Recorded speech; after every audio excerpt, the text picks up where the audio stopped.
vraiment très intéressant parce qu'il peut y avoir beaucoup de dynamique, beaucoup de volume et on peut jouer aussi extrêmement piano.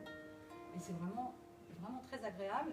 Alors moi j'ai le son, parce qu'il y a des ouïes derrière, donc en plus j'ai un très très beau son. Je ne connais pas trop le son que vous avez vous, mais j'imagine, enfin je l'ai quand même déjà entendu en enregistrement, mais il est intéressant. Donc on a plusieurs possibilités. Le fait qu'il y ait ces deux plans de cordes, bien évidemment on peut jouer à l'unisson. Pardon. La petite danse que j'ai jouée tout à l'heure.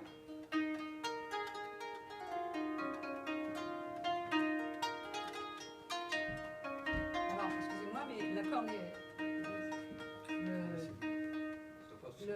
Ouais, mais les intervalles ne sont pas les mêmes entre les deux instruments. Donc une option qui donne une profondeur de son quand on double le son.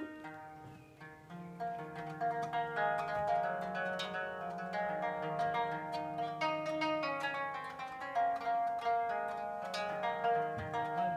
Donc on peut se servir pour donner plus de volume à l'instrument en doublant les cordes. L'autre solution qui est très intéressante, et c'est moi ce que je fais quand même très très souvent, c'est de faire des bourdons à la main gauche.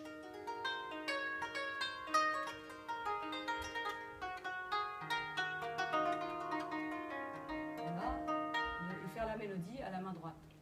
Et quand je voyais tout à l'heure les harpes plus tardives avec un plan plus aigu, alors j'imagine que c'était de ce côté-là, et le plan plus grave à gauche, j'imagine que c'est en effet tout à fait commode pour jouer tous les sons graves, tout ce qui est plutôt basse à la main gauche, et jouer ce qui est plus mélodie à la main droite.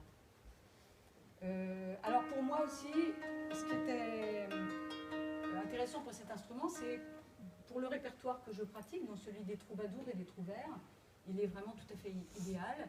Et il est aussi idéal pour s'auto-accompagner. Alors là, ça ne va pas être évident pour moi de chanter, mais je vais quand même chanter un tout